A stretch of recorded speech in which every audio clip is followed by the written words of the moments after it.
178వ శ్లోకం. సువాసిన్యర్చన ప్రీత ఆశోభన శుద్ధ మానస బిందుతర్పణ సంతుష్ట పూర్వజ త్రిపురాంబిక.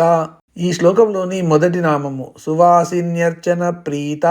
ఇది 971వ నామము.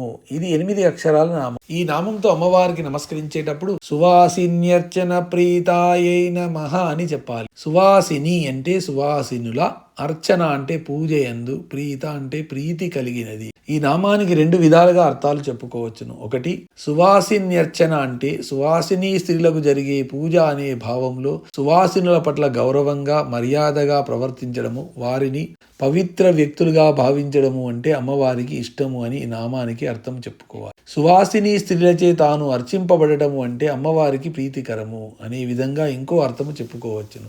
భక్తి శ్రద్ధలతో ఎవరు అర్చించినా అమ్మవారికి ఇష్టమే కానీ సువాసినులు అర్చిస్తే మరింత ఇష్టము. ఎందుకంటే తనలాంటి వారి చేత తాను అర్చింపబడటము అనే అవకాశము సువాసినులు అర్చిస్తేనే వస్తుంది అమ్మవారి. నిత్యము మంగళకరమైన చిహ్నాలతోనూ వస్త్రాభరణాదులతోనూ ఉండేది సువాసినులే కాబట్టి, కానీ ఇతరులు కాదు కాబట్టి అమ్మవారికి వీరి చేత పూజ చేయించుకోవడంలో ఎక్కువ ఆనందాన్ని, సంతృప్తిని పొందుతుంది. భర్త అవసరాలేమిటో నిత్యము తెలిసిన వారే సువాసినులు. అలా తెలియని ముత్తైదువుల పెళ్ళైన వారి కిందికి మాత్రమే వస్తారు. పెళ్లి కాని కన్యలు ఈ నామానికి సువాసిన్యర్చన ప్రీతాయే నమః అని సంపుటి చేసి జపచేస్తే అచిరకాలంలోనే వారికి వివాహం అవుతుంది.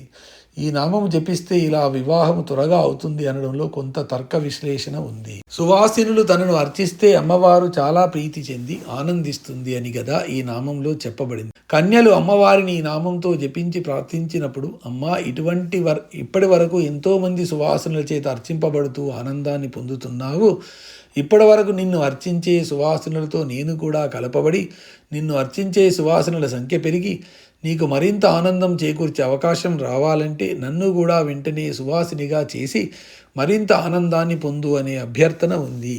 ఈ అభ్యర్థనలో అర్థించే వారి ఆర్తి కన్నా అమ్మవారి బాధ్యతని, ఆవిడ మరింత ఆనందం పొందే అవకాశాన్ని గుర్తు చేసే సూచన ఎక్కువగా ఉంది. ఇది ఒక విధంగా నిర్బంధ పెట్టి అమ్మవారి అనుగ్రహాన్ని పొందే మార్గమే అయినా తన పెళ్లి సంగతి చూడు అని తల్లికి పిల్ల పరోక్షంగా సూచించడం ఈ నామంలో ఉందని చెప్పుకున్నామే కానీ పిల్ల గొంతెమ్మ కోరిక కోరిందని చెప్పుకోలేదు. కాబట్టి అమ్మవారు ఈ అభ్యర్థనలో లక్ష్యం ఉందని తెలిసినా పట్టించుకోదు. పైగా పిల్ల తెలివితేటలకు సంతోషిస్తుందేమో కూడా. ఈ నామానికి ఈ విధమైన అర్థాలు చెప్పవచ్చును. 1, సువాసినులు పూజింపబడుట ఇష్టపడునది.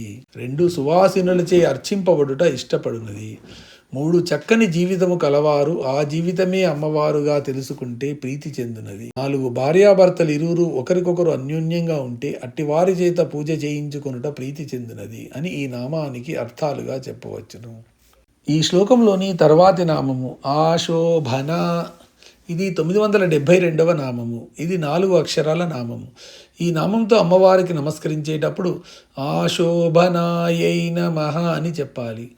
ఆశోభన అంటే పవిత్రతతో కూడిన లోకాతీతమైన సౌందర్యము కలది. ఇంతకు ముందు నామము అయిన సువాసిన్యర్చన ప్రీత నామంలో చివర ఉన్న తా, ప్రస్తుత ఆశోభన నామంలో మొదట ఉన్న ఆ 2 అక్షరాలు సువర్ణ దీర్ఘ సంధి వలన సువాసిన్యర్చన ప్రీత శోభన అని అవుతాయి. అప్పుడు మనకు ఈ 2 నామాలు 1 సువాసిన్యర్చన ప్రీత, 2 శోభన అనే విధంగా 2 నామాలుగా అనిపిస్తాయి. ఇలా చెప్పుకున్నా తప్పు లేదు. కానీ శోభన అనే నామము 462వ నామంగా ఇంతకు పూర్వం వచ్చింది. ఆ శోభన నామానికి ఈ వివరణ ద్వితీయ భాగంలో ఇవ్వబడి. ఇలా 2 విధాలుగా ఈ నామాలను చెప్పుకున్న ఈ 2 నామాల అర్థాలు దాదాపు ఒకటే అయినా ఆశోభన అని ప్రస్తుతం చెప్పుకుంటే నామము పునరుక్తము జరిగినట్లు అవదు.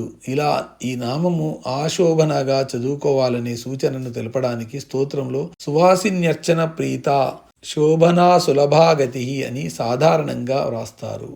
ఇలా వ్రాసినప్పుడు ఈ 2 నామాల మధ్య ఉన్న 2 అవగ్రహాల గుర్తులు ఆ 2 నామాల మధ్య ఆ అనే అక్షరాన్ని వస్తుందని, 2వ నామాన్ని ఆ అక్షరంతో కలిపి ఆశోభన నామంగా చదువుకోవాలని సూచిస్తుంది. ఒకే గుర్తు పెడితే 2వ నామము ఆశోభన అయి శోభన అనే నామానికి పూర్తిగా వ్యతిరేకార్థంగా వచ్చి అమ్మవారు కురూపి, అపవిత్రురాలు అనే అర్థాలు చెప్పినట్లు అవుతుంది. తస్మాత్ జాగ్రత్త. శుభ శబ్దం నుండి శోభా శబ్దం ఉత్పన్నమవుతుంది. ఈ 2 వరుసగా శుభత్వము, శోభనత్వమును తెలియజేస్తాయి. అందముగా ఉండడము, పవిత్రంగా ఉండే సందర్భంలో వాడితే ఆ అందము అనే విశేషణ శోభ లేదా శోభన అవుతుంది. మనలో ఉన్న అవశేషాలన్నీ పోయినప్పుడు మనకు జరిగే అన్నిటినీ అమ్మవారు మనకు శోభిల్లే విధంగానే ఉండేట్లు చేస్తుంది. అంటే మనకు అన్నీ గిట్లేట్లు గాను నవ్వేట్లుగాను నచ్చేట్లుగాను చేస్తుందన్నమాట. అవతల వాటికి మనకు ఉన్న సంబంధాన్ని బట్టి, దృక్పథాన్ని బట్టి అవి మనకు శుభాశుభాలుగా భాషిస్తాయి. అంతే.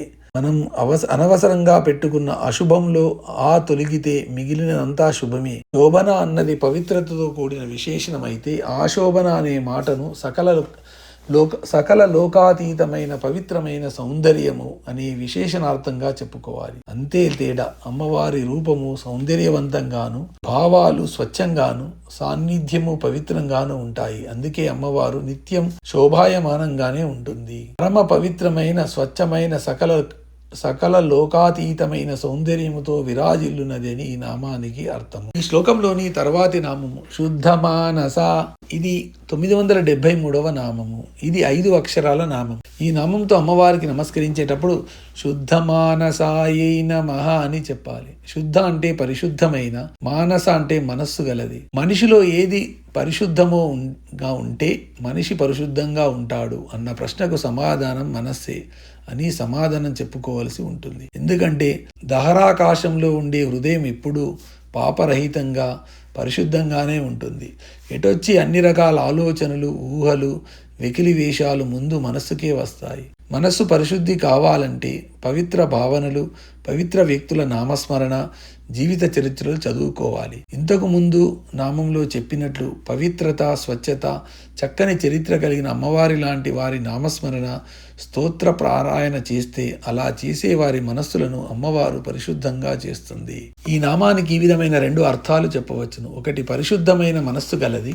2 పవిత్రుల చరిత్రలను, నామస్మరణను చేయువారి మనస్సులను పరిశుద్ధముగా చేయునది. ఈ శ్లోకంలోని తర్వాతి నామము బిందు తర్పణ సంతుష్ట. ఇది 974వ నామం. ఇది 8 అక్షరాల నామము. ఈ నామంతో అమ్మవారికి నమస్కరించేటప్పుడు బిందు తర్పణ సంతుష్టాయై నమః అని చెప్పాలి.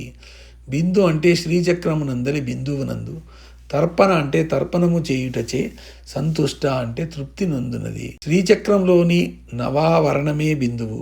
ఈ బిందువు శ్రీచక్రానికి కేంద్రం. ఒక విధముగా చెప్పుకోవాలంటే ఇరుసు లాంటిది. చక్ర భ్రమణంలో ఉన్న దీనికైనా ఒక అక్షం ఉంటుంది. భ్రమణము చేసే వస్తువులో ఏ భాగమైతే కదలకుండా మిగతా భాగమంతా తిరగడానికి ఆధారంగా అవుతుందో దాన్ని అక్షము అంటారు. అంటే కదిలే దాంట్లో కదలకుండా ఉండేది అక్షము అన్నమాట. కాలచక్రంలో విశ్వ భ్రమణ కారణకమైన అమ్మవారు కూడా తనను మాత్రం నిలకడగా మార్పు లేకుండా ప్రశాంతంగా ఉంటూ అన్నింటినీ చరింపజేస్తుంది. శ్రీచక్రంలోని బిందు స్థానమే అయ్యవారితో కలిసి ఉండే అమ్మవారి నిలకడ స్థానాన్ని సూచిస్తుంది. ఈ బిందు స్థానం వద్ద తర్పణాలు, హవిస్సులు సమర్పిస్తే ఉత్సవ విగ్రహం ద్వారా కాకుండా ప్రశాంతంగా స్థిరంగా మార్పు లేకుండా ఉండే మూల విరాట్ విగ్రహం దగ్గర సమర్పించిన విధంగా ఉంటుందనే భావన కలగాలి. అందుకే బిందువు వద్ద అర్పణ చేసి తర్పణాలంటే అమ్మవారు సంతృష్టి చెందేది. మనలో బ్రహ్మరంధ్ర స్థానము వద్ద ఉండే సహస్రారంలోని చంద్రమండలం వద్ద ఉన్న స్థానాన్ని బిందువు అంటారు. మనకు మెలకువ వచ్చినప్పుడు ఎక్కడ దానికి ప్రారంభమో దాన్ని బిందువు అంటారు. మెలకువ రావడం అంటే నేను అన్న పదానికి అర్థం తెలియడమే.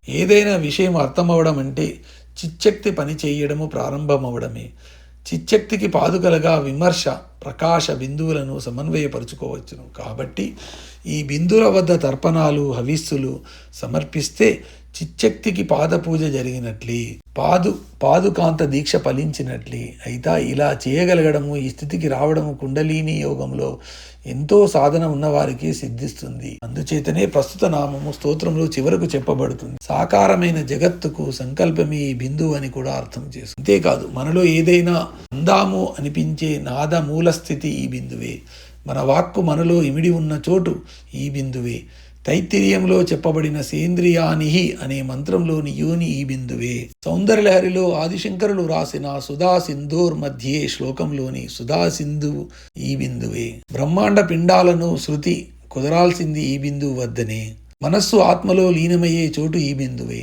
దీన్ని జ్యోతిష్ శాస్త్రంలో రవి చంద్రుల సమాగమ స్థితిగా చెబుతారు. జీవుల యందు సూర్యకళ వర్తించదు, చంద్రకళే వర్తిస్తుంది. అందుకనే మనకు కళలు ఎక్కువ. రవిచంద్రుల సమాగమ స్థితి అని అమావాస్య నుండి పాడ్యమిని కనుగొనటమే బిందు వికసన ప్రారంభము. ఎందుకంటే అమావాస్య అనేది మనకు దేవతలకు మధ్య వర్తించే ద్వారం లాంటిది కాబట్టి తెలుసుకునేవాడు తెలియని వలసిన దాంట్లోకి లీనమయ్యేది ఈ బిందువు వద్దనే. ఈ నామానికి ఈ విధమైన 3 అర్థాలు చెప్పుకోవచ్చును. 1, శ్రీచక్రంలోని బిందువునందు తర్పణ చేయుటచే సంతుష్టి నొందునది. 2, సహస్రారంలోని చంద్రమండల స్థానం వద్ద తర్పణ చేయుటచే సంతుష్టి నొందునది. 3, సాకారమైన జగత్తుకు సంకల్ప బిందువు వద్ద జరుగు తర్పణ అవిస్తులకు సంతుష్టి చెందునది. ఈ శ్లోకంలోని తర్వాతి నామము పూర్వజ. ఇది 975వ నామం. ఇది 3 అక్షరాల నామము. ఈ నామంతో అమ్మవారికి నమస్కరించేటప్పుడు పూర్వజాయై నమః అని చెప్పాలి. పూర్వజ అంటే అన్నిటికన్నా ముందు ఉన్నది. ఇంతకు ముందు నామంలో బిందువు గురించి చెప్పబడింది. ఆ బిందువు కంటే ముందు ఉండేది అమ్మవారు అని ఈ ప్రస్తుత నామం సూచిస్తుంది. పెట్టబోయే చుక్కలాగా కాబోయే వాక్యంలాగా ఉండే అమ్మవారి నామాన్ని పూర్వజ అంటారు. తైత్తిరీయంలో కూడా అహమస్మి ప్రథమ జా భూతాస్య పూర్వం దేవోభ్యో అమృతస్య నాభాయి యో మాదదాతాస ఇదేవ మావాహ అని చెప్పబడింది. అడిగినప్పుడల్లా అమ్మవారు ఉందన్నారు. బాగానే ఉంది. అడిగేవారు లేకముందు కూడా ఉందా అని ఎవరైనా ప్రశ్నిస్తే ఉంది అనేది సమాధానం. అయితే ఎలా ఉంది అని మళ్ళీ ప్రశ్నిస్తే ఎవరికి అని అనాల్సి వస్తుంది. అప్పుడు ప్రశ్న వేసిన వాడు అయోమయంలో పడాల్సి వస్తుంది. కాబట్టి పూర్వజ అని పిలువబడే సృష్టికర్త్రి అయిన అమ్మవారి విషయంలో అలా ప్రశ్నించడము అర్థం లేదని తెలుసుకోవాలి. శ్రీమద్ భాగవతంలో శ్రీకృష్ణుని కన్నా ముందు పుట్టినట్లుగా చెప్పబడిన యోగమాయ ఈ పూర్వజ నామాన్ని సూచిస్తుందని కూడా చెప్పుకోవచ్చు. నిద్రపోతున్నప్పుడు మెలకువ రాక పూర్వం కూడా మనలో ఉన్న అమ్మవారి నామము పూర్వజ అని చెప్పుకోవచ్చును. విష్ణు పురాణంలో మహావిష్ణువు, శివపురాణంలో సదాశివుడు, దేవీ భాగవతంలో అమ్మవారు, వేదాంతంలో పరబ్రహ్మ వీళ్ళు ఉండడమే గాని పుట్టడం ఉండదు. వీళ్ళే పూర్వజులు అన్న మాటకు అర్హులు. వీళ్ళకంటే ముందు పుట్టిన వారు ఉండరు, ఉన్నవారే ఉంటారు. ఈ నామానికి ఈ విధమైన 4 అర్థాలు చెప్పవచ్చును. 1, బిందువు కన్నా ముందు ఉన్నది. 2, కాబోయే వ్యక్తమును సూచించు అమ్మవారి నామము. 3, భాగవతంలో శ్రీకృష్ణుని ముందుగా పుట్టినట్లు చెప్పబడిన యోగమాయ. 4, నిద్రపోతున్నప్పుడు మెలకువ రాక పూర్వము కూడా మనలో ఉండునది. ఈ శ్లోకంలోని చివరి నామము త్రిపురాంబిక. ఇది 976వ నామము. ఇది 5 అక్షరాల నామము. ఈ నామంతో అమ్మవారికి నమస్కరించేటప్పుడు త్రిపురాంబికాయై నమః అని చెప్పాలి. త్రిపుర అంటే త్రిపురములచే సూచింపబడువానికి, అంబిక అంటే మూలమైన తల్లి వంటిది. త్రిపురాలుగా సూచింపబడేవి చాలా ఉన్నాయి. ముఖ్యంగా మనలోని స్థూల సూక్ష్మ కారణ శరీరాలు త్రిపురాలంటారు. చిత్ బిందువు, ప్రకాశ బిందువు, విమర్శ బిందువులుగా వికసించి చెందే మూడింటికి, ప్రథమ మధ్యమ ఉత్తమ పురుషులుగా ప్రతిపాదింపబడే మూడింటికి, ఉచ్చారణ జరగడానికి కావలసిన ప్రయత్నంలో ప్రారంభ ప్రేరణ జరిగే నాభి, హృదయము, విశుద్ధి ఈ మూడింటికి కూడా మూల కారణమైన మాతృస్థానంగా ఉండే అమ్మవారిని త్రిపురాంబిక అంటారు. నాభి, హృదయము, విశుద్ధి ఈ 3 పురాల్లోనూ ఉండే భైరవులకు ఆదిదేవత అయిన అమ్మవారిని త్రిపుర భైరవి అంటారు. అలాగే ఈ త్రిపురాల్లో సౌందర్యం స్థాపించబడితే ఆ సౌందర్యమూర్తి త్రిపుర సుందరి అని పిలువబడుతుంది. త్రిపురములుగా సూచింపబడు వాటికి మూలమైన తల్లి వంటిది అని ఈ నామానికి అర్థము.